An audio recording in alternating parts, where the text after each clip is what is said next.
you do is you have your base station, okay, your server, which uses one of the nodes, and injects into the network, okay, new program images, okay, a new whole program image. And then you can have commands that you tell to the nodes to reprogram themselves to another program image. Okay, and you can have them playing and changing around to a new program image, and then the old one, it's not deleted. It's always there, so you can tell them to go back. Okay, so what we can do in our tool is actually, since our attacker is considered to be part of the network, it has access to this protocol. So all of the messages that are injected, okay, of this program image, okay, are also coming also to us. So what we can do is modify or replace the real code image with something else, and then inject it again back to the network. Or another thing, actually inject a whole new code application. Okay, so we are the initiator of such an injection command, and eventually what we can have is we can reprogram the network to run our own application. Okay. Obviously, this will be seen by the administrator, but what you can do is you can, once you send a new program image, you can actually lock over this protocol. Okay. So you can say to the node that this is the final program image. So I can guarantee that you will not receive any new injection commands. So even if the administrator wants to reset them to get them back, they will not be able to do it. Also, finally, what we can do is you can use other functionalities provided by these over-the-air programming protocols, like the pinging. Okay, the ping is like something on the internet. So when you send a ping message to a node, once it receives, it will give you information about its ID, its address, and all of the images that it has stored, and about the currently executed image. Okay, so actually you can. This is actually used again. If you don't know what kind of application is running in the network, okay, you can find the node, ping it, and he will give you back the application. Okay. And actually, you can change the protocol in order to send you actually also the structure of the message that is transmitted in this kind of application. Other commands that are provided also by the tool is the rebooting, as we said. You can erase a program image, okay, and the most important, you can inject one. Now, how the injection works is that when you write an application code, okay, and you compile it, there is an XML representation of this program image that is created. Obviously, this is big, okay, especially if the code is big, this is really big. So what we do is we break this code into pages. Each one of the pages may consist from one or more than one package, okay, and we start transmitting each one of the pages. So this is done in a hop-by-hop manner. So first we transmit the first page. All of the first hop nodes receive this one. Okay, there is an advertise request scheme. So you advertise, I have page 1 of version 2 of this kind of application. The other nodes check their own stored program images. They see that they need it, so they will send a request, send me these things.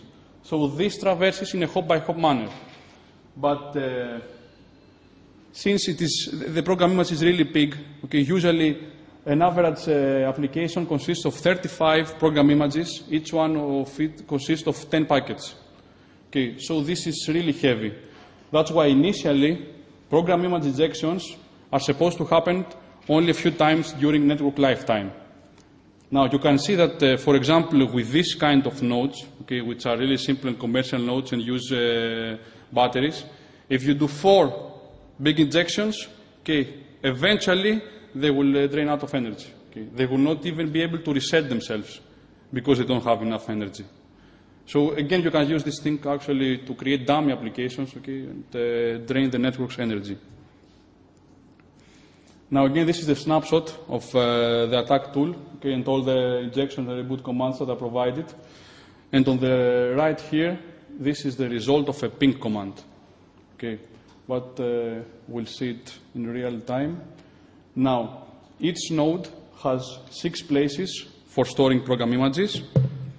Okay, so you can change and manipulate each one of them except the program image 0, which is called the golden image and is used by a sensor node when it is left in an unknown state. Okay, it doesn't know what to do. For example, like after a buffer overflow. Okay, so it resets itself automatically to this golden image. Okay, so you cannot change this thing. Okay, before we go to that. Okay, we've taken 2 nodes. Yes, usually when you deploy a sensor network, since you want to take advantage of these antennas, okay, what they do is when they deploy them, okay, they put the range to the limit. Okay. Obviously here the base station is lost, so we have to put it back. Now you can see, okay, so this is because of the analysis of the projector. Okay, but first let's do the pinging.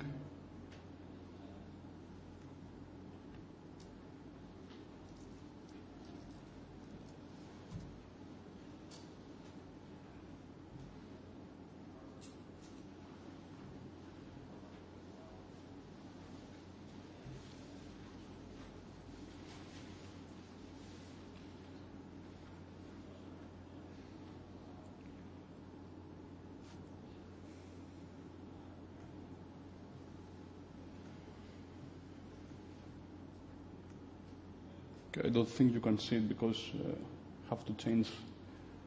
These are not supposed to be like this. Okay, they need a bigger screen, so it's because of the analysis of the projector. Okay, but you can see it here.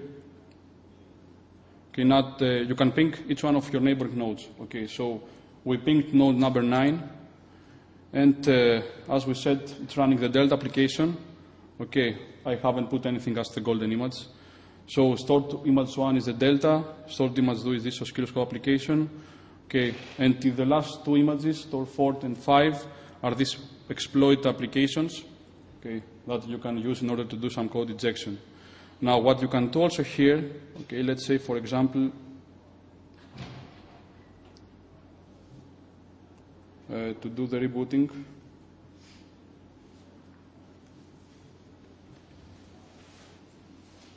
Okay, it's impossible to do it now because I don't have access in the fields.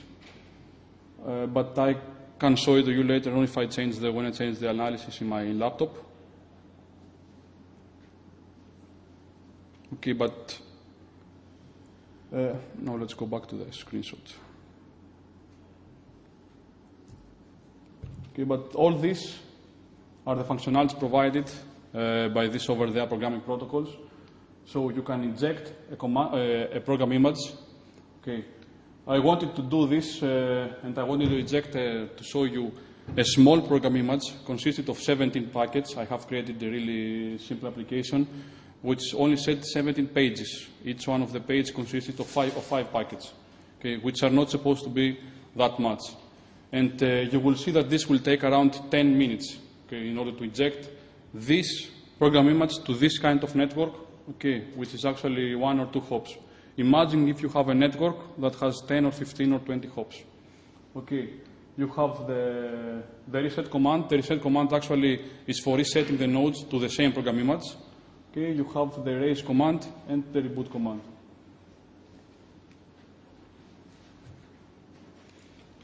Now let's go to to the most destructive attack that can be launched by this tool. It's malicious code injection. Okay, what we managed to do is to take advantage of memory-related vulnerability inside the running code. Okay, obviously, you first have to find such a vulnerability in order to be able to perform such an attack, like buffer or stack overflow. And what we do is send crafted packets and execute malicious code on the target system. Okay, keep in mind that in a embedded system, like sensor nodes, okay, malware is rare. So no one looks for it. Okay, they think that it cannot happen, but actually it can.